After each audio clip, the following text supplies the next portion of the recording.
Alright, so this should be Chapter 8, Question 1. We have a block. It weighs 1/4 of a kilogram, or 0.25. It's placed on top of a light vertical spring, a force constant of 5,000. It's pushed downwards so that the spring is compressed by 0.1 meter. After the block is released, it'll travel upward and then leaves the spring. To what maximum height above the point of release does it rise? Okay. So if we were to draw this out, we have a spring, vertical. It's being compressed by this distance here, 0.1.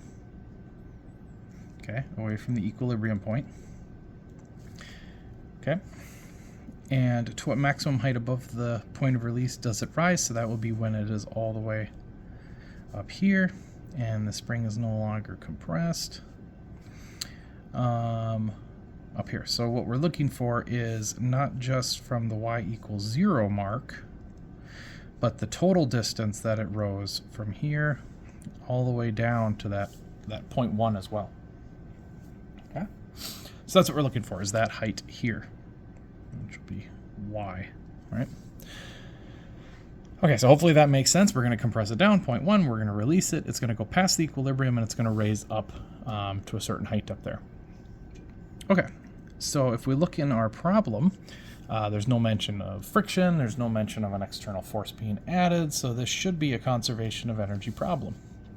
So if energy is all conserved, oops, get rid of that, we can say then that the final energy is equal to the initial energy.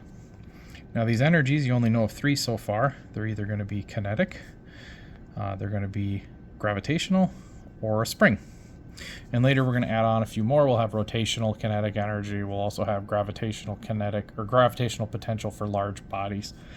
But for right now we have these 3: kinetic energy, gravitational, and spring.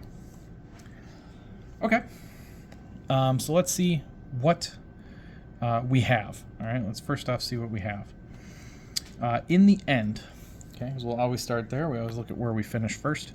In the end, I want to ask myself, is it moving? Because kinetic energy depends on velocity. If it's at its highest point, then no, it is not moving, because we know the velocity at the highest point in the y direction is 0. Can it fall? Absolutely it can fall, right? So we're going to have an mgy in there. Okay, absolutely it will be able to go ahead and fall. Okay, so it'll come back crashing down when it's all the way up there. And is the spring involved in this part of the step? Well, no, the spring is completely disconnected from it. The spring doesn't matter anymore. So we're going to go ahead and go with 0. If we look at the initial, okay, we ask ourselves, is it moving? No. In the initial part here, it's sitting on the spring. Nothing's happening. Can it fall? Well, no. We've compressed the spring down to 0.1. We're not going to go past that 0.1. That's as far as we're compressing it. So no, it's not going to want to fall.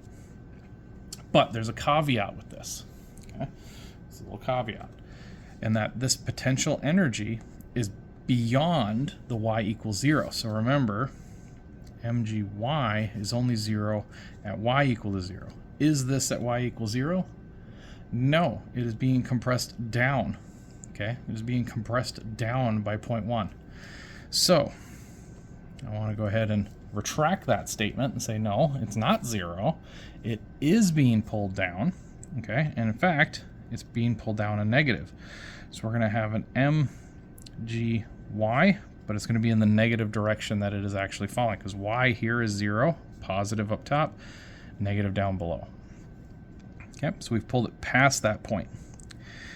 And then, of course, we'll have the spring energy, because the spring is also compressed, and that's 1/2 kx squared. Okay.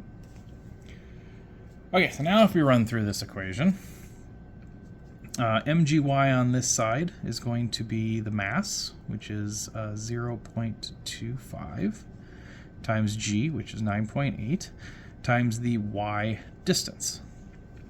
Okay, so this y distance would be from this bottom point, because I've included it over here.